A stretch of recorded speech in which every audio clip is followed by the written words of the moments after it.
Y'all, the streets are saying that Diddy suffered a Thanksgiving meltdown in Fort Dix, and he had to basically bankroll Thanksgiving dinner for everyone because people are saying that they're not bowing down as quick or as much as Diddy would have hoped. Y'all, not the king of the streets being reduced to being shaken down for money and food. Baby, we love to see it. Now, if you guys don't know what happened, Diddy, of course, is in jail. Diddy is also obsessed as being looked at the big man, big dog on the block. So he's doing everything he can to change the narrative. What is the narrative? Well, he is a convicted sex crime offender. He lied a lot. He was caught drinking in jail, and he may or may not have had his phone privileges and his commissary privileges suspended. Moreover, Diddy has been going out of his way when people are talking about the way like Fort Dix is crazy. They be having crazy shower gangbangs in there, right? And I be shouting out gang gang. Do you gang bang? Right? They have all that stuff that's going on in Fort Dix. They're saying that Diddy wanted Fort Dix because there are connections through various dick gangs, various religious organizations he has ties to that promised him safety in jail. The only problem is people are looking at Diddy as maybe he might be food. Maybe if we lean on this man like another bag of wop, maybe if we lean on him, we can get a very Merry Christmas for our children, okay? Now, these are just rumors. We won't know what actually happens unless Diddy shows up with a black eye. But Diddy is doing his best to present to the outside world that he is in charge. He's this, he's that. Unfortunately, he is trying to buy his way into friendships. Diddy posted this, right? He literally posted that I gave 1,000 inmates Thanksgiving dinner. Now, hear me out. Why are they giving the inmates Thanksgiving dinner? I mean, it's Fort Dix. I assume it's low level. Nobody murdered anybody. Now, I don't think Diddy I think they should give him a bag of saltines, unsalted saltines, because you know the salted ones, they hit sometimes. So you give them a bag of unsalted saltines for him to eat for his dinner. But the rest of the prisoners, why are they not giving those people turkey, stuffing, cranberry? I mean, at the very least, my tax dollars can pay for that. But they are saying that Diddy suffered a meltdown because even though he did pay for this, even though he felt, maybe if you can believe that he was above the commissary food, that he was above. If you guys remember from like a lot of testimony and what a lot of people wrote, Diddy has this weird fixation on food. He likes when no one else can eat, where everybody else is struggling, everybody else is hustling, according to the testimony, and then he's eating steak, fettuccineville in front of their faces, okay? Everybody has to work, and we saw that in Making of the Band, the way he would sit there and eat the cheesecake while they were like starving. So, needless to say, if the reports can be believed, Diddy has a weird connection to food. He uses it to control. He uses it to dominate, but he also uses it to feel superior.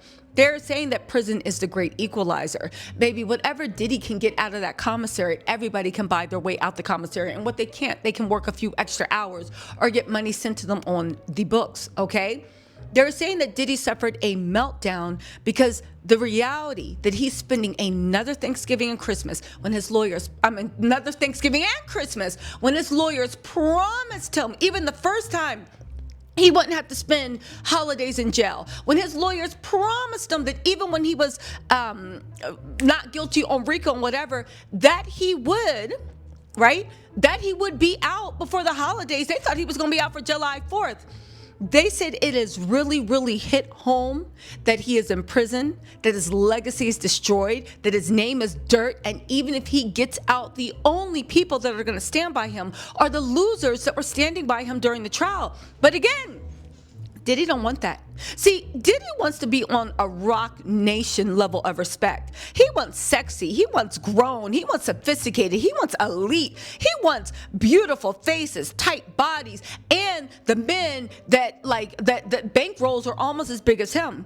They're saying that Diddy is disgusted that everybody that supported him during the trial, he would never associate with outside the trial. He would never, and I'm talking about the bloggers, the commenters, he would never be seen with them. He would never care. He's actually embarrassed, and he thinks it's hurting his comeback that through his legacy of what happened in the trial, he was literally associated with trash, and he was the king of trash. Why that might have gotten off, we do know that Diddy does seem to be a bit ungrateful.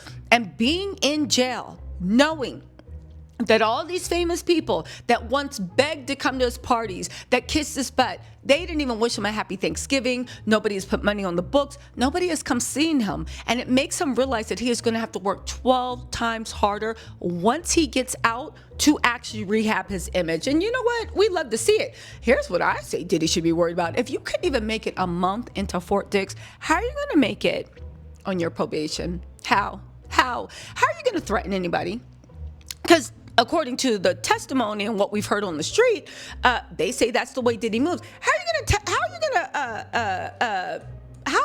I'm very honestly curious about how this is going to happen, because Diddy liked to lean on people. He liked to threaten people. He liked to make people feel unsafe. He liked to let people, and I could snap my fingers to the point of, remember when the baby oil bandits jumped on Ray J? I know, we'll talk about Ray J in a different video.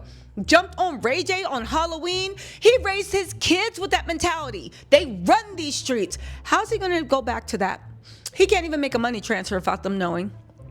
Right? He can't, like, if any woman or man says he laid their hands on him, hired an escort, laid hands on them, threatened them, tried to buy them off, did something that is illegal, he's right back in jail. He didn't even make it 1 month without that toilet wine.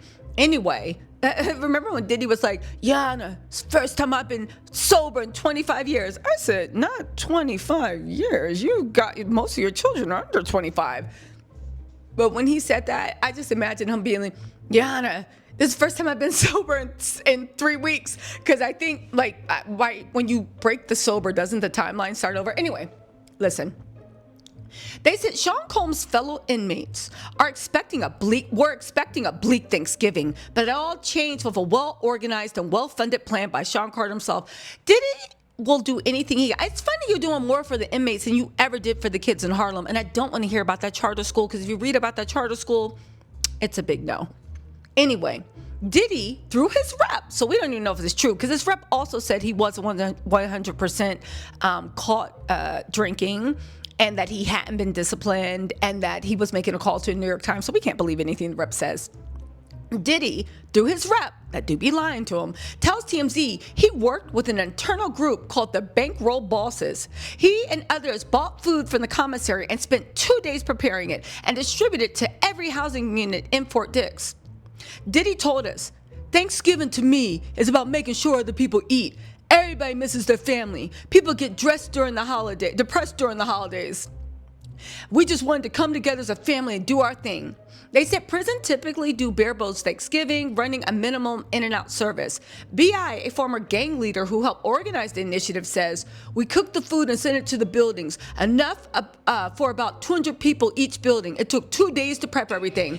Now, that's a beautiful thing, but can I just, hold on a second.